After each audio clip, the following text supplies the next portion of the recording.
institutions are expected to ensure prudent use of these public resources for the benefit of learners and to desist from imposing any extra levies or fees upon parents.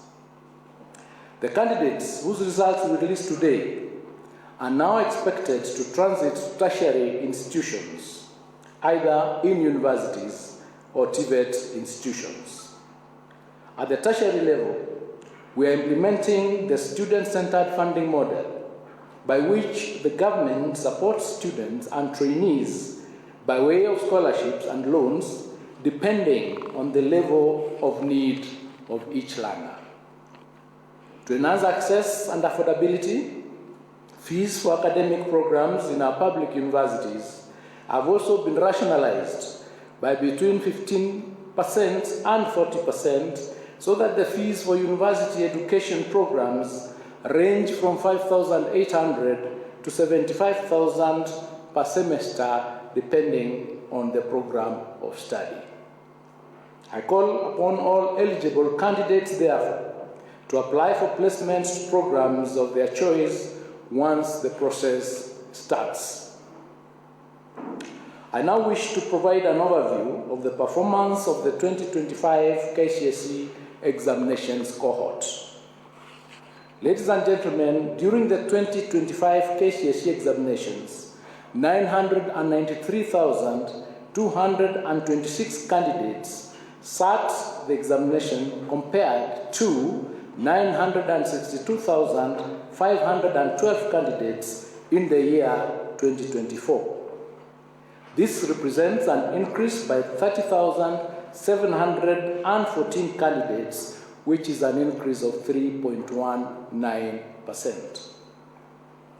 Of the 993,226 candidates who sat the 2025 KCSE examinations, 492,012 were male, while 501,214 were female, representing 49.54% and 50.46% of the total candidature, respectively.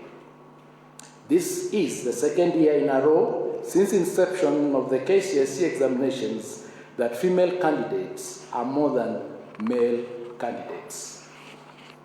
However, 10 counties had a significant entry of more male than female candidates. These were Garissa, which had 66.24% to 33.76%.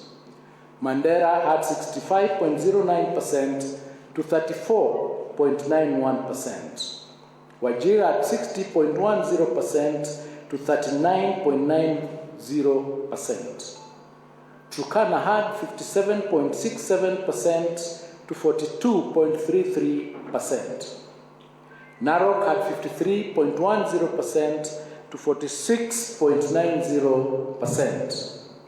Samburu had 52.43% to 47.57%. Mombasa had 52.08% to 47.92%. Homa Bay had 52% to 48%. Nyamira had 51.9% to 48.03%. And West Pokot had 51% to 48.16%. 14 counties had a significant entry of more female than male candidates. These were Vihiga, which had 55.905% to 44.10%. Elgeyo Marakwet had 55.06% to 44.94%. Kisumu had 53.87% to 46.15%. Kiambu had 53.23% to 46.77%. Kwale had 53.19% to 46.81%. Nairobi had 52.90% to 47.10%.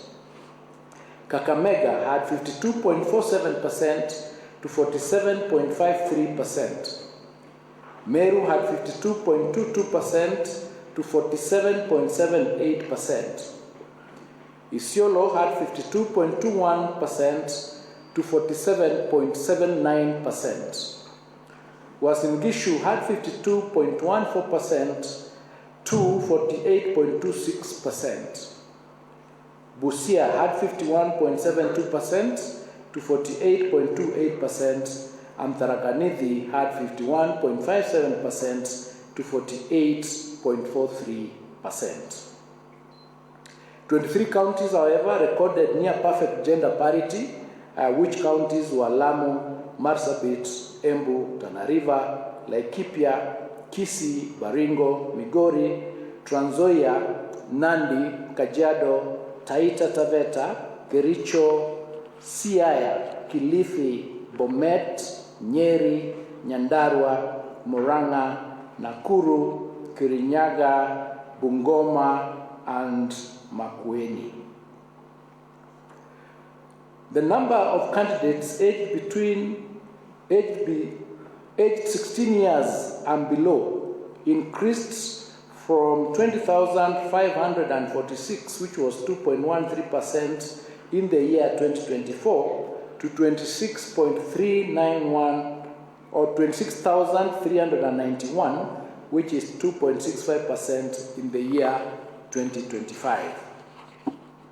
The highest percentage of candidates registered for 2025 KCSE examinations were within the appropriate age bracket of between 17 and 19 years, constituting 716,048, which is 72.02% of the total candidature.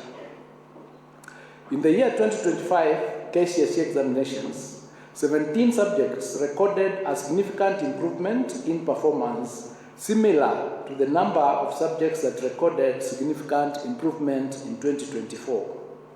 11 subjects recorded a significant decline in performance in the year 2025 compared to 10 in 2024.